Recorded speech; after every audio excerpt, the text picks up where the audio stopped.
Welcome, ladies and gentlemen, to Zion Analysis, and thank you very much for choosing this channel.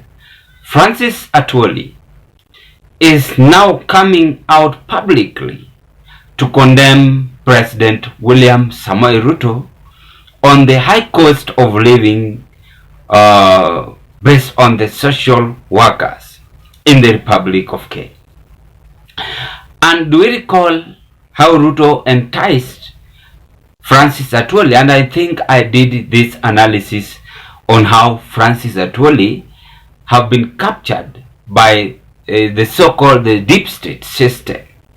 Immediately when William Samoei Ruto clinched into power and he abandoned Raila Amolo Odinga and joined the government. Not only that, but also there are the people who said that Ruto is fit for the presidency by that time. Now he have come out as things are now worsening in Kenya Kwanza administration. Let's take a look and listen to Francis Atwoli. You won't believe who is speaking, ladies and gentlemen. Alliance with the Bretton Woods institution, the IMF and World Bank, whose lending conditionalities are making life unbearable for Kenyan workers.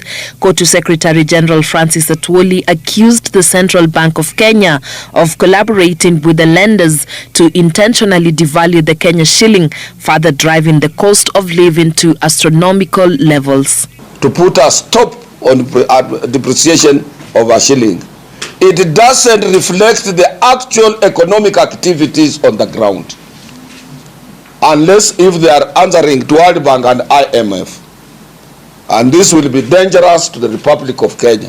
When a shilling goes down the way it is going, rates go up, everything is going to go up, and the general public will stand up against the government, and it will cause havoc, chaos in the country, and confusion in the country.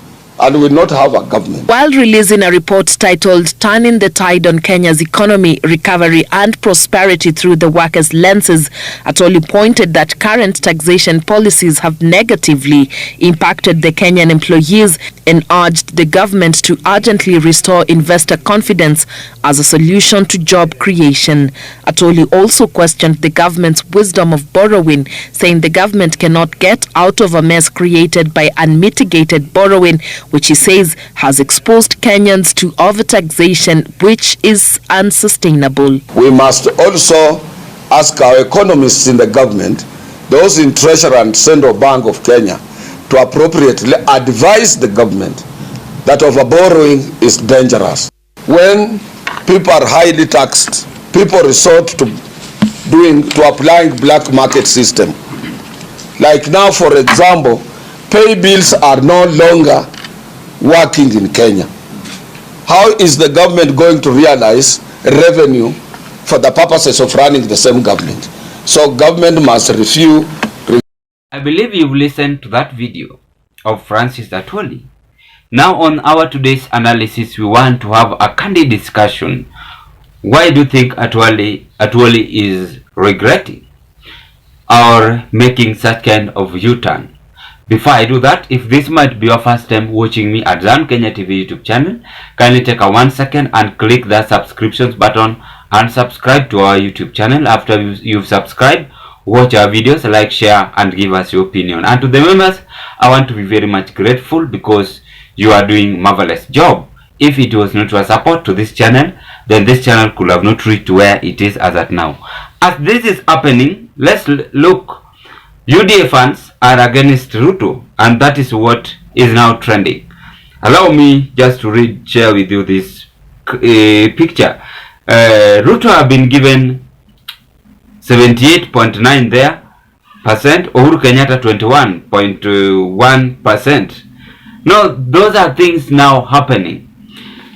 They are telling us that actually Ruto might be one-term presidency loading. The reason why I'm saying this is because these people have failed to fulfill whatever they said during campaigns. Number two is because Francis Atwoli is condemning the government of irresponsible borrowing.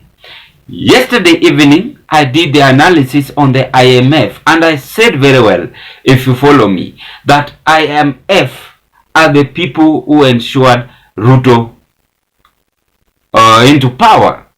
And if they are the ones who made Ruto to be the president, then Ruto must kneel down for them, bow down for them, worship them, even in thick or thin. Whether things are worsening, Ruto must ensure that IMF have a good relationship with him. That is why Kenya is now facing such kind of challenges. This man speaks a lot, and he does not want to seek advices from Uhuru Kenyatta. Yes, he did a mistake by allowing to have a business with IMF. Term is not yet over. It is still early. Let's not pretend. Why don't the president create time and find good solution from the ex-president Uhuru Kenyatta and allow things to work efficiently under his administration? Let's look on what Atwoli is saying. Atwoli is lamenting. Atwoli is regretting. Atwoli have embarrassed himself, and it has forced him to vomit whatever he has embarrassed over or on. And again, from Atwoli's remarks takes us to the next level of analysis, that President William Samoei Ruto have failed. He has tentatively failed to fulfill whatever he promised Kenyans. Then lastly, this is a clear indication that Ruto have a lot of appetite on borrowing loans to enrich himself, to ensure that he followed the dynasty which he used to say during campaigns. Do you know that William Ruto had borrowed within 1 year? Whatever he had borrowed within 1 year is more than Uhuru Kenyatta borrowed 2 years. Are you not aware of this? And that is what is now happening, ladies and gentlemen. Our country is getting into a worst situation, and in fact, you've listened to Francis Atwoli.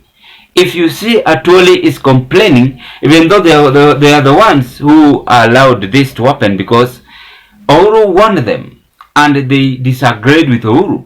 UDA fans are also regretting.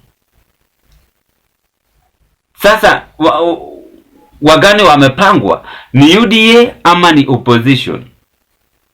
Nao kila mtu anarambwa kwa sababu tulikataa kusikia ile maneno. Mimi si kupiga, siwezi sema mambo yangu. Mimi nilikuwa independent, whether Azimio or ODM. Mtu asini blame, but what is there is that let's always wake up from our slumber, Kenyans, and ensure this mistake should not be repeated again in our country. Meanwhile, what are your take on Francis Atwoli's move in Kenya Kwanza administration? Bye bye, as I hope we shall meet on the next analysis. Thank you very much. Continue supporting this channel by watching our videos. Like, share, and give us your opinion. God bless you so much, as you hope to meet on another analysis. Allow me to rush somewhere because of time.